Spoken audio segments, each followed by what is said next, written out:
ଠାକୁର ଅଭିରାମ ବଂଶଦେବ ବେହେରା ନାରାୟଣ ନାମ ନାରାୟଣ ବେହେରା ଜଣେ ଥିଲେ।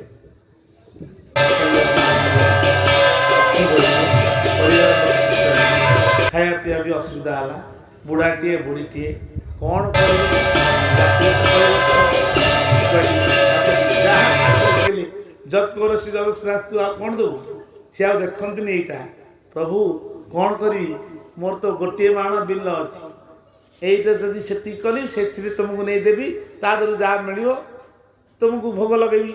ଆମ ପାଖରେ ତ କିଛି ନାହିଁ। ପୁଅ ତ ପଚାରିଲେନି, ଝିଅ ତ ବାହାର ହେଇଗଲେ, ବର୍ତ୍ତମାନ ମୁଁ ଏକାଠିଆ, ତୁ ମୋର ସାକ୍ଷୀ, ତୁ କ'ଣ କରୁଛୁ କରେ। ତା ସ୍ତ୍ରୀ କହିଲେ କ'ଣ କାହାକୁ କହୁଛ? କହିଲେ ଯାହାକୁ ପୂଜା କରୁଛୁ ତାକୁ କହୁଛୁ। ହଁ ଫଟୋଟା ଦଉ ତମକୁ ଭାରି କଥା କହିବ। କହିଲା ଚୁପ୍, ଫଟୋ କ'ଣ କହୁଛୁ ମୋ ଠାକୁରଙ୍କୁ? ଏଇ ଏମିତି କଲେ ତ ଛାଡ଼ିକି ସେଟା ପଡ଼ିବ। ମୋ ଠାକୁର ସତ୍ୟନାରାୟଣ ଏବେ ଅଛନ୍ତି, ସତ୍ୟ ଯୁଗରେ ମୋ ସାଥିରେ ଥିଲେ, ତୃତୀୟାରେ ଥିଲେ, ଦ୍ୱାପର ବି ଥିଲେ, କଳିରେ ବି ଅଛନ୍ତି। ନାରାୟଣ ସ୍ୱାମୀ, ମୁଁ ଯୁଆଡ଼େ ଡାକିଲେ ସିଆଡ଼େ ଯିବେ। ନାରାୟଣ ସ୍ୱାମୀ ହେଉଛ, ଘରେ ତ ପଖାଳ ଦିନ ନାହିଁ, ଖାଇବାକୁ ନାହିଁ, ପିଇବାକୁ ନାହିଁ, ଆଉ ତୋ ପୁଅ ପଚାରିଲାନି ନାରାୟଣ ସ୍ୱାମୀ କହିଲା ସବୁ ହବ, ପାଟି କରନା, ତୁ ପଖାଳ ଦିଟା ବାଟ, ମୁଁ ଯାଉଛି ଘଟଣା ଧରିକି ଯିବି। କହିଲେ ଖାଲି ପଖାଳଟା କ'ଣ କହିବ? କହିଲା କିଛି ନାହିଁ, ଠାକୁର କହିଲା ଅଭିରାମ ଖା ପଖାଳ ଚା ବିଲୁ କହିଦେଲା, ପଳେଇଲା। କହିଲା ମୁଁ ତାକୁ କହିଦେଲି। ଆଉ ତା ସ୍ତ୍ରୀ କହିଲା ଆଉ ମୁଁ ପଖାଳଟା ଧରି ଯାଉଛି, ତୁ ସେଟାକୁ ଧରି ଆସିବୁ। ଇଏ ତ ଭକ୍ତ, ସେଥିପାଇଁ କହିଲେ ତୁମ୍ଭେ ଭକ୍ତ ଭାବଗ୍ରାହୀ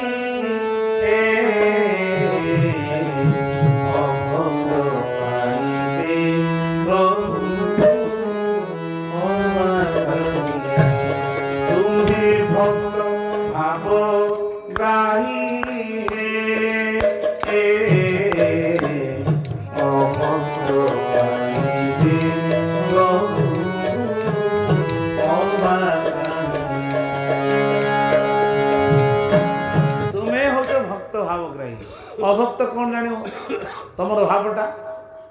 ଠାକୁରଙ୍କୁ କହିଲେ। ଠାକୁର ମଧ୍ୟ ଦେଖିଲେ ଯେ ଖରାବେଳଟା ସମୟଟା ଯେତିକି ଘାସ ବାଛିବା କଥା ବାଛୁଥିଲେ, ଏ ସମୟର ରଜ ସଂକ୍ରାନ୍ତି ଯାଇଛି, ଧୀରେ ଧୀରେ ସବୁ ବୁଣିବେ, ଧାନ ବୁଣିବେ।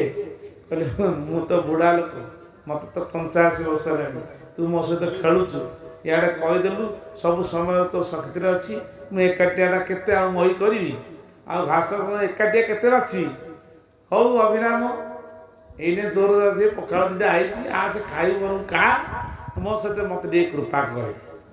ଏତିକି ସମୟରେ ଅଧା କିଛି ସମୟ ଘାସ ବାଛିଛି, ମହି ପକେଇକି ହଠାତ୍ 15 ବର୍ଷ 16 ବର୍ଷ ଛୁଆଟି ହେଇକି ପିତ୍ତ ବସ୍ତ୍ର ପିନ୍ଧିକି ମସ୍ତକରେ ପଗଡ଼ି ପିନ୍ଧିକି କହୁଛି ମଉସା ମଉସା ର ର ର ତମେ କାହିଁ କରୁଛ କହିଲ, ତମେ ଗଛ ମୂଳେ ବସ। ନା ପୁଅ ତୁ କିଏ? ଓହୋ ମୁଁ କିଏ? ତମେ ରୁମ୍ର କେତେ ମିନିଟ୍ ଲାଗିବ? ନା ଏବେ କିଛି ନହେଲେ 3-4 ଘଣ୍ଟା ଲାଗିବ। ତୁ କ'ଣ କରୁଛୁ? ନା ମୋତେ ଛାଡ଼, କି ମହି କରୁଛ ତମେ ଜାଣିନ କିଛି। କହିଲେ ନିଜେ ମହି ଧରିକି ସବୁ ପାଣି ପକେଇ, କୁଆଡ଼ୁ ପାଣି ଆଇଲା, କ'ଣ ହେଲା, କେମିତି ହେଲା, ସବୁ ହେଇଗଲା। କହିଲେ ତମେ ସେଠି ବସିଥାଅ। ଆଖି ପିଛଳାକେ 10 ମିନିଟ୍ ଯାଇଛି କି ନାହିଁ, ତା ସ୍ତ୍ରୀ ଧରି ଆସିଲେ, କିଛି ଖାଦ୍ୟ ପାଖରେ ରଖିଥିଲେ, ଧରି ଆସିଲେ। କହିଲେ ଏଇ ଏଇଟା ଥୋଇ ହେଇଛି, ଖାଇବ, ମୁଁ ଯାଉଛି ଘରକୁ। ନା ତୁ ଥୋଇ ଦେଇ ଯା, ଯା ମୁଁ ଯାଉ, ତୁ ଯା। ସିଏ କହିଲେ କାହା ସହିତ ଏବେ ଗପୁଥିଲେ, ମୋତେ ତ କାହିଁ ଦିଶୁନି। ତୁ କ'ଣ ବୁଝୁ କାହା ସହିତ ଗପିଲେ, ତୁ ତୋର ଘରକୁ ଯା। ବୁଢ଼ୀ ଲୋକ ସେ ତାର ପଳେଇଲା। କହିଲା ଅପ ଆଉ ମହି ମୋର ସବୁ ସରିଲା ନା କ'ଣ କହନ୍ତି ସେଟା ମହି ଦିଅନ୍ତି ଧାନ ପକେଇ, ତମେ ସବୁ ଜାଣିଥିବ, ଆମର ସେ ଅଭ୍ୟାସ ନାହିଁ। ତ ଯାଉ ସେ ସବୁ କହିଲେ ଆଖି ବୁଝ 10-15 ମିନିଟ୍ ଯାଇଛି ନାହିଁ, ସବୁ ସମାନିଆ ହେଇଯାଇଛି, ମାଟି ଫାଟି ସମାନିଆ ହେଇଯାଇଛି, ପୁରା ପାଣି ମଧ୍ୟ ଚାଖଣା ଚାଖଣା ହେଇଛି। ପାଣି ତ ନଥିଲା କିଛି। କହିଲେ ବାପା ତମ ଘର କୋଉଠି? ଓ ମୋ ତମ ଘର କୋଉଠି? ଦିଟା ପଖାଳ ଆଣିଛ ମୋତେ ଦେଲ, ମୁଁ ଆଗେ ଖାଇକି ଯାଏ, ସାଡ଼େ ମୋତେ ଅପେକ୍ଷା କରିଥିଲି। ହେଲେ ହଉ ଆଉ ପଖାଳ ସହିତ ତମେ ଯାହା ଦଉଛ ଦଉନା, ତମେ ଆଉ ବାରଣ, ମୁଁ ଯିବି ନା, ମୋତେ ଏତିକିରେ ତମର ମୋର କ'ଣ ହେଇଯିବ? ହଁ ବାପା ତୁ ଯା ନା, ପଖାଳ ଦିଟା ଖାଇଦେ। ଠାକୁର ପଖାଳ ଖାଇଲେ, ତାକୁ ଖାଇଦେଲେ। ଯାହା ଥିଲା ସେ ତ ଭାବଗ୍ରାହୀ। ଯଦି ଭଗବାନ କ'ଣ ଦେଖନ୍ତି, ଇଏ କ'ଣ କାହାକୁ ଘିଅ ସାକର ଜୁଚୁଛି, କାହାକୁ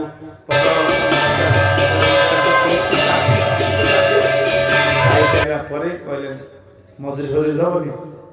ମୋର କୋଉଟା ଅଛି 2-4ଟା କଣା ପଇସା ଅଛି, ଆଉ ଗୋଟେ କାମ କର, କାଲିକି ତମେ କେତେବେଳେ ଗଲେ ମତେ ନ ଦିଅ ନାହିଁ, କରମଳା ମଠକୁ ନେଇଯିବ, ମୁଁ ଆସୁଛି।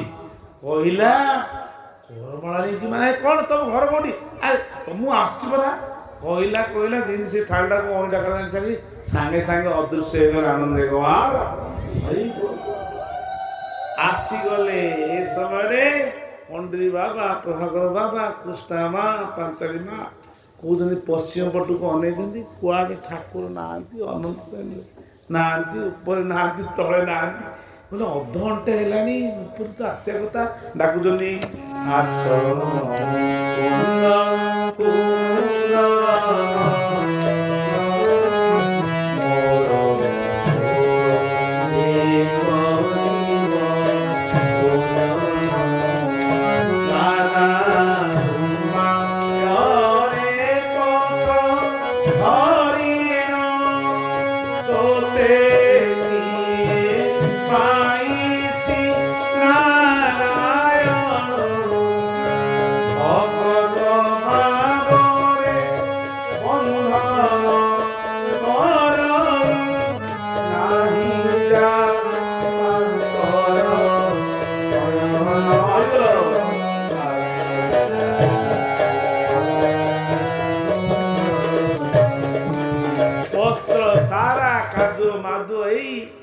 ଉପରେ ସେପଟେ ଚନ୍ଦନ ପୋଖରୀ ଆସିକି ବାବୁ ଗୋଡ଼ ଧଉଛନ୍ତି।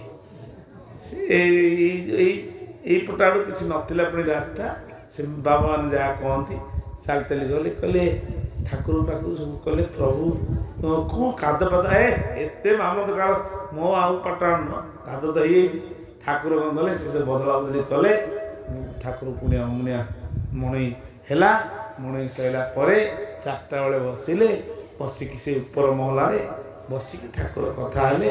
ପ୍ରସ୍ତୁତ ବାବା, ଏଇ ଯେଉଁ ପଣ୍ଡିତ ବାବା, ଭରତ ବାବା ପଚାରିଲେ, ଆଉ ଠାକୁରେ କିଛି ଗୋଟେ ପଚାରିଲେ ନା? କ'ଣ ପଚାରିବ? କୁଆଡ଼େ ଯାଇଥିଲ, କ'ଣ କରୁଥିଲ, ଏଇସବୁ କହିବ। ଆଉ କ'ଣ ନା, ଆଜ୍ଞା ହଁ କାଦୁଅ ମାଦୁଅ ହେଇଥିଲା, କାହିଁକି ହେଇଥିଲା? ଓହୋ, ତମେ ତ ଗୁରୁ, ଆଉ ତମକୁ ମୁଁ ୟାର କହିପାରିବି। ଆରେ ସେ ନାରାୟଣ ପରା ଏକାଠିଆ ବୁଢ଼ାଟା କରିପାରୁନଥିଲା, ଆଉ ଡାକିଲା ଯେତେବେଳେ ଗଲି, ଆଉ ସେ ଯାହା ପଖାଳ ଖାଇ ଦେଇକି ଆସିଛି, ବେଶୀ ଆଉ ଭୋକ ନାହିଁ, ତମେ ପାଇଦିଅ। ଆଉ ମୋତେ ବହୁତ ଆଜି ଅମୃତ ଲାଗିଲା। ଆନନ୍ଦ ଗୋଆ ଠାକୁର ଖୁସିରେ ପାଇଦେଇ ଖୁସିରେ ଏଇଭଳି ଭାବରେ ଠାକୁର ଭକ୍ତଙ୍କର ଭାବକୁ ସ୍ୱୀକାର କରନ୍ତି।